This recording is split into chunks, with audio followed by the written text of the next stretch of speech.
Okay, go. I didn't see you there. How are we today? Does anyone have any questions about icons that I could answer? What are icons really meant for? Great question, Tess. Icons are an invitation to prayer and allow us to comprehend and worship God even easier. As a sensual society, we love to see things, touch them, feel them, and hear them in order to have a better understanding of what they truly are. So what do icons allow us to do? Icons allow us to understand the Bible, God, and His teachings a lot more and live life to be like God. As a society, we have a tendency to idolize objects and commit idolatry, thus breaking the relationship that we have with God at the time. But icons allow us to worship these things through God. So instead of worshiping objects, we worship God and have an invitation to prayer. Now, what can be done to show society the true meaning and purpose of icons? I believe once society educates themselves on the true purpose of icons, then we can finally understand what they truly mean. Once we stop idolizing these objects and realize that the only thing we should idolize in our life is God, then we can finally understand their true meaning behind them. And then, as a society, we will be fulfilled. Hello. Does anyone have any questions about friendship? I do. Okay. What are the three different types of friendships and what do they do for each of us? Well, the three different types of friendships are utility, pleasure, and virtue.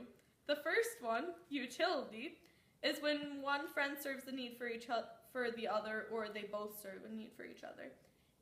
Friendships of pleasure is when people have like common interests and they have fun when they're together, but they don't necessarily like hang out outside of when they see each other, just like randomly.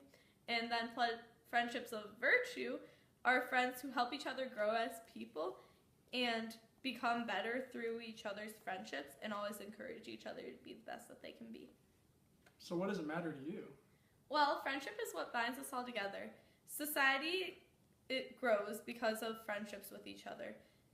Friendships also teach us how to love and respect each other and grow to be more empathetic with others.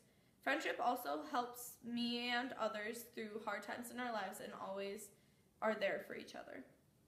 Now, what do we do with friendship? We should always continue to seek friendships because friendships should be one of the most important things in our lives. And we should also always encourage our own friendships and grow in friendships with our other friends.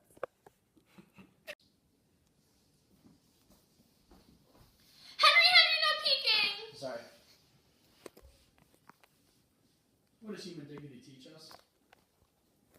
That's a good question. Human dignity protects our rights and morals as humans, and it's a cornerstone of Catholic social teaching. God teaches us that we are all made in His likeness and image, and we should treat other humans like that.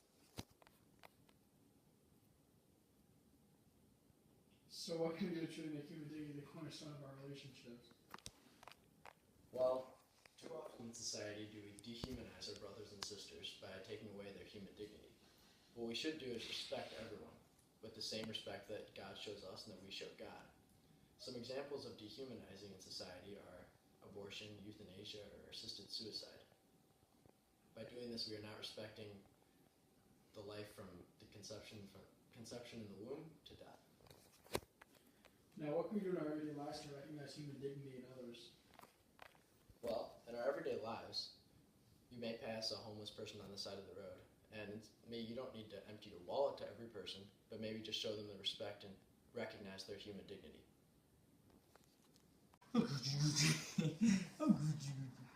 Oh, hi there. Feliz Navidad. What does it mean to truly serve the common good? Serving the common good is more than just giving. It kind of takes it a step further. Serving the common good is kind of a universal term and applies to all people instead of just one person or one group of people. Just giving a couple dollars or a meal here and there is great, but I wouldn't really consider that serving the common good. It has to be taken a step further, and the people like Dorothy Day or Sister Helen Prejean are really good examples of people who can go and impact entire communities.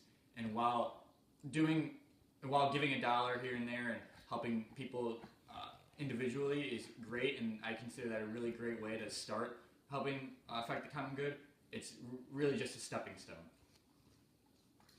So what does contributing to the common good do for us?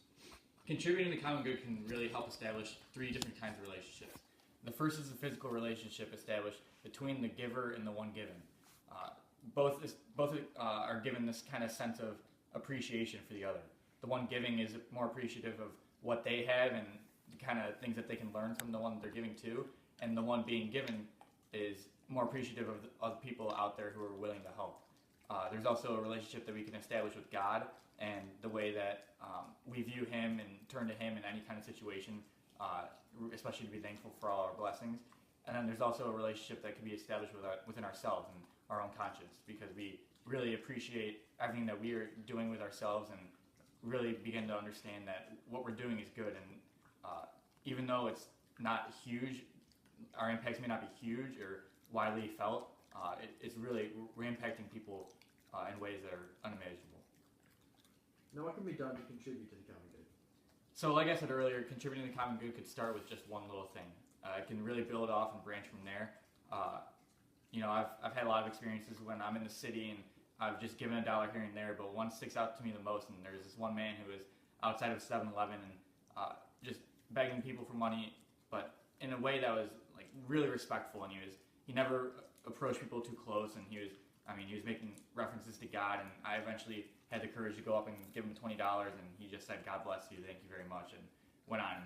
Although I don't know this man, I mean, his impact on me and my impact on him, I'm sure, are deeply felt on both sides. And so it's simple acts like these that, like I said a couple times before now, can build up and really help begin to help us understand what it is to serve and help the common good.